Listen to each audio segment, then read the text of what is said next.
બોટાદ જિલ્લાના રાણપુર તાલુકાના ગોધાવટા ગામ પાસે મોડી રાત્રે એક કરુણ દુર્ઘટના સર્જાઈ હતી. સાળંગપુર બીએપીએસ મંદિરના સંતો અને હરિભક્તોને લઈ બોચાસણથી સાળંગપુર પરત ફરી રહેલી એક આર્ટિગા કાર કોઝવે પરથી પસાર થતી વખતે પાણીના તેજ પ્રવાહમાં તણાઈ ગઈ હતી.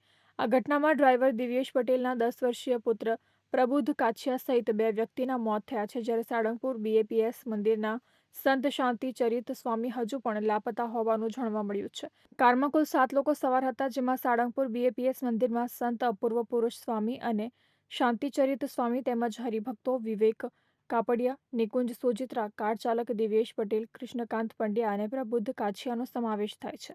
મધ્યરાત્રિની આસપાસ જ્યારે કાર ગોધાવટા ગામ પાસેના કોઝવે પાસે પહોંચી ત્યારે વરસાદને કારણે પાણીનો પ્રવાહ ઘણો તેજ હતો.